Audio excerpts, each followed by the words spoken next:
Hey, what's up, fellas? This is Linwood Cox Jr. with the Imago Dei Fashion Consulting. Again, my name is Linwood Cox Jr., founder and CEO of Imago Dei Fashion Consulting, and this is the Book of Aliel Cast. As my motto says, for those who are weary in spirit, you can gain understanding. And for those of you who lament, you can accept instructions. So, for this week, I wanted to kind of trail off of a previous video that I had. The video was about the heart of the lion, and really, if you've been following me every week, I've been switching from outer exterior to also inner exterior conversations as well. So I wanted to start off that conversation.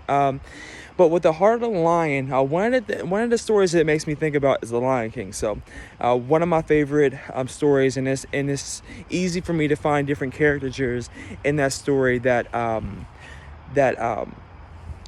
I can sort of look at myself and see. But there's this one particular scene in The Lion King which I love, but it's always the weirdest part. So there's this.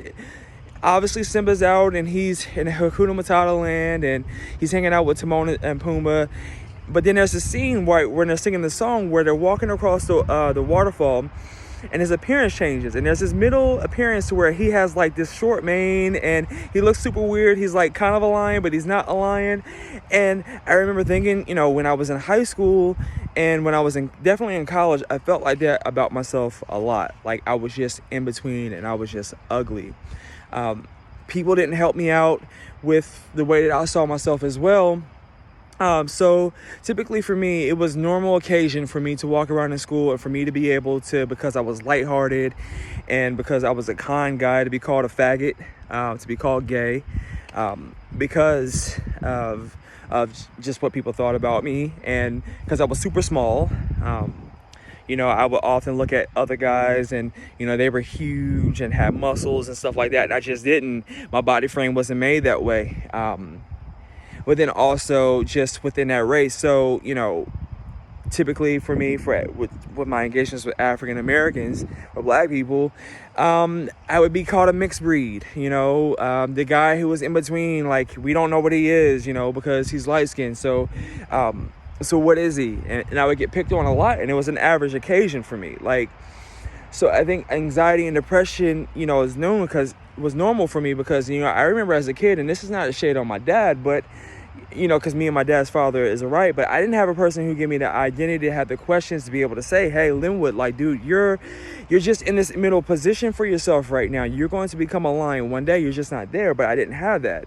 So in the midst, of dysphoria and stuff that I spent as a kid, I was spent so many times a lot alone and well into my adult life, to where it got to the point to where I was alone and I was anxiety and depression, to where for the depression stages that I had, I've talked about, I would be in these depressive states where I didn't want to get out of the bed for, like a week towards a month. So I wanted to start the story because I wanted to talk about the transition for me from being anorexic to then being healthy. One of the first things that happened, one of my dear friends, brother, I love him more than anything, is Thomas Taguchi. He invited me to do CrossFit. Now I don't do CrossFit now, but I used to do it for about two years, and when I did it with him, I was extremely underweight at the time. So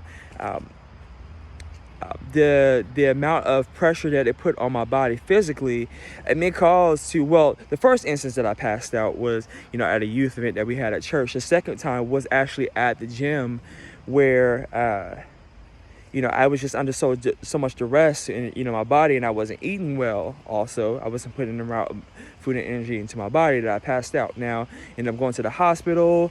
I ended up having a doctor's appointment where I talked to my physician, and he told me, dude, look, I mean, you're in your 30s now, man.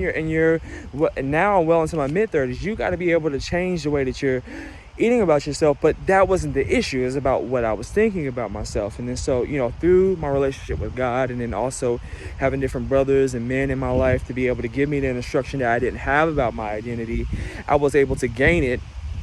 To where there was a time to where I just had to grow into, whether outer exterior that I was, and even to the story of Simba, He had the full look and body look and stuff, but internally, right, he wasn't acting like a king. And so,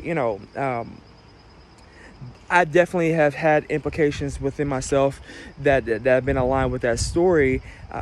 And so, one of the first processes that I had to do, I mean, it was one of the most painful times in my life, because even in the morning now, so I wake up this morning, I still have those times when I want to wake up, and the first thing that I hear is that same voice that used to keep me down before, where I say all these things. I'm not a skinny person. I'm not a big person by any means. I'm 170 pounds now, but I had to tell myself things that are positive, that are what God says about me, because I still have those default things that I used to say about myself. But it makes me remember, the process and the story. Right? You have the weight to be able to say these things. Why? Because the experience of what you've been through. And I had times where I had to take probiotics, and I had to put these probiotics in my system so that it took the unhealthy bacteria that was in my system, and it changed it out for good bacteria so that I could digest food the right way. I would have vomiting. I would have times where I would literally want to vomit, and then all the time that you spend, on the toilet, I mean, there goes that. And it was a very painful period. And then even after that, once I did that, I had to change what I actually ate so that I was actually, putting on weight, which was tough. It was a very hard time, not going to lie to you. And it took a while to where, the identity that changed about myself moved into then now the healthy identity, but then also healthy body. So now when I look at myself, I still have those. I still have those times where it's like, man, like I wish that I could be this or I could do this. But I mean, I'm just a smaller, thinner guy. It doesn't mean that I have to be unhealthy though. And that's one of the points. My body frame supports what it is, but I can look good and I can feel good about myself and the identity of who God made me to be. And regardless of what I wish and think, and I've had these distorted images for my life as to the way that I should be, there's an acceptance that says, this is who I am. And when you're able to get to that place, now for those of whether or not you've gotten to that place or you're not in that place, it's the most amazing feeling that you can have, just being, right? This is the way we were created. I was thinking about this the other day. One of the things that men strongly want for themselves is they want to be respected, right? But truly, what they want to be is free in the person who they are. Free to be able to express themselves healthily, right? We got to put a huge asterisk on that. Healthily as who they are, so you can have thriving relationships. You can be in rooms to where you can dress and you can act in your vocation and you're confident. It's not faking. You're not doing things to fake it. No, you're not doing things to impress people. No, you are just comfortable in the space that you are. You can really give a crap about what any people think about that. But man, when I tell you that when I was younger, I just didn't used to think that way, right? And now that I do, I have confidence in these things that that the life that I'm living is beautiful.